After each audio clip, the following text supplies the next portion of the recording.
Syederalun, Crazy Rich Aceh, Sela Saukia menyaksikan langsung final Piala Dunia 2022 di Qatar.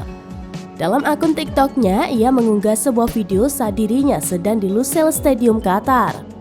Dalam video itu tampak ia mendukung timnas Argentina. Ia juga memakai jersey Argentina dan topi berlambangkan ARG. Ia pun sangat menikmati keseruan nonton langsung di final perhelatan 4 tahun sekali tersebut. Video tersebut pun saat ini sudah ditonton lebih dari 6.000 pengguna dan disukai lebih dari 58.000 orang.